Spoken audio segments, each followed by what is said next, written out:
আসসালামু আলাইকুম। দেশ বিদেশ টিভি থেকে হুসেন বলছি। আমার চ্যানেলে সবাইকে স্বাগতম। এখন শেখ হাসিনা সরকারের পতনের পর ভারতের সাথে বাংলাদেশের সম্পর্ক খুব নাজুক অবস্থায় আছে। কিন্তু এই চান্স নিতে চাইতেছে এখন পাকিস্তানিরা। কারণ পাকিস্তান ভারত সবসময় শত্রু তারা। তো এখন শেখ হাসিনার আমলে পাকিস্তানের সাথে বাংলাদেশের সম্পর্ক খুব একটা ভালো ছিল তা বলা যায় না। শেখ হাসিনা ভারতের সাথে সম্পর্ক খুবই ভালো রেখেছিলেন তিনি, কিন্তু সেই তুলনায় ভারতের সাথে নামকাওয়াস্তে সম্পর্ক ছিল। কিন্তু যেই শেখ হাসিনা সরকারের পতন হলো, দেখা গেল যে পাকিস্তানের যে রাষ্ট্রদূত বাংলাদেশে তার দৌড়াদৌড়ি শুরু হয়ে গেল। আজকে তার সাথে দেখা, কালকে বিএনপি নেতার সাথে দেখা, মোটামুটি তিনি খুব সরব হয়ে গেলেন।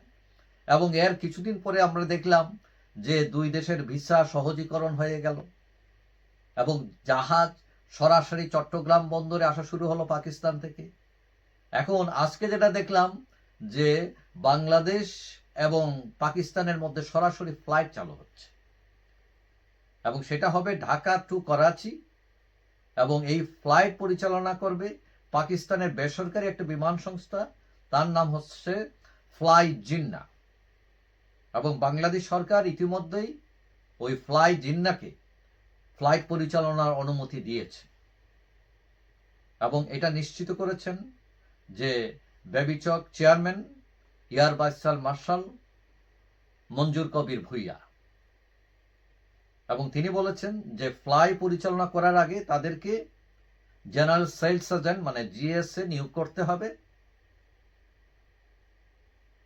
এবং আমরা দেখলাম যে এর আগে 2 সেপ্টেম্বর পাকিস্তানের যে রাষ্ট্রদূত আছেন বাংলাদেশে আহমেদ মারুফ, তিনি দেখা করেছিলেন স্বরাষ্ট্র মন্ত্রণালয়ের স্বরাষ্ট্র উপদেষ্টার সাথে এবং তখন ফ্লাইট পরিচালনার বিষয়ে তাদের মধ্যে কথাবার্তা হয় এবং ধারণা করা হচ্ছে তাদের কথাবার্তার জের হিসেবে মানে তারা এই সাকসেস দেখিয়েছে, অর্থাৎ ফ্লাইট চালু করছে। বাংলাদেশের সাথে পাকিস্তানের সরাসরি ফ্লাইট ছিল 2018 সাল পর্যন্ত।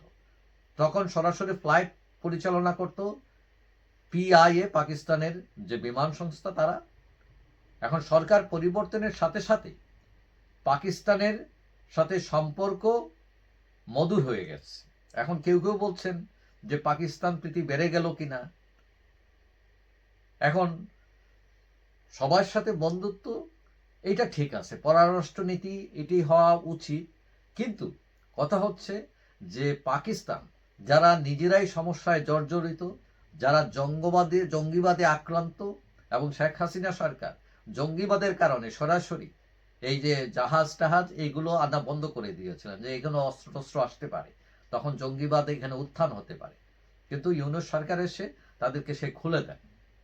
এখন কথা হচ্ছে যে সব সূচকেই পাকিস্তান আমাদের থেকে নিচ্ছে, মোটামুটি এরা গরিব হয়ে গেছে, এটা পারমাণবিক শক্তি ছাড়া আর কিছুই নাই। কয়েকটা বোমা আছে, এখন এই বোমা তো তারা আমাদের দিবে না এবং এগুলো হয়তো অনেকগুলো এক্সপায়ার হয়ে গেছে।